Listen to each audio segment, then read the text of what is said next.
Menteri Keuangan Purbaya Sadewa menolak usulan Dana Moneter Internasional atau IMF yang menyarankan kenaikan tarif pajak penghasilan atau PPh karyawan. Menurutnya kebijakan itu berisiko menekan daya beli masyarakat di tengah pemulihan ekonomi.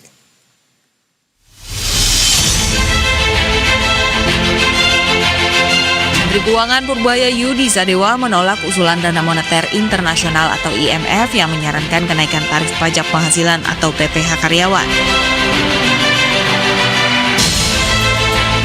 IMF sebelumnya memuat simulasi kebijakan fiskal yang menyarankan kenaikan PPh karyawan secara bertahap. Tujuannya untuk menambah penerimaan negara sekaligus menjaga defisit anggaran pendapatan dan belanja negara atau APBN agar tidak melampaui batas 3% terhadap PDB. Namun Purbaya menegaskan pemerintah tidak akan menaikkan tarif pajak sebelum kondisi ekonomi nasional benar-benar kuat. Fokus pemerintah saat ini adalah mendorong pertumbuhan ekonomi dan memperbaiki sistem perpajakan.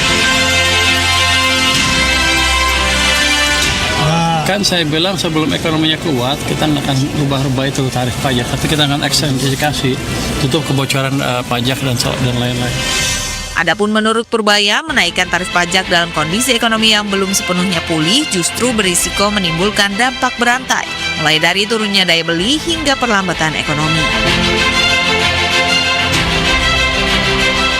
Kita nggak mau tiba-tiba naikin pajak, habis itu ambruk semuanya, daya beli hancur, misalnya jeblok, akhirnya runtuh lagi.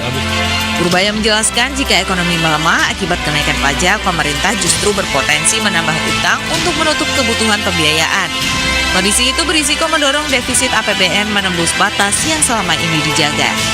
Dari Jakarta, Adin Anugrah, Berita 1.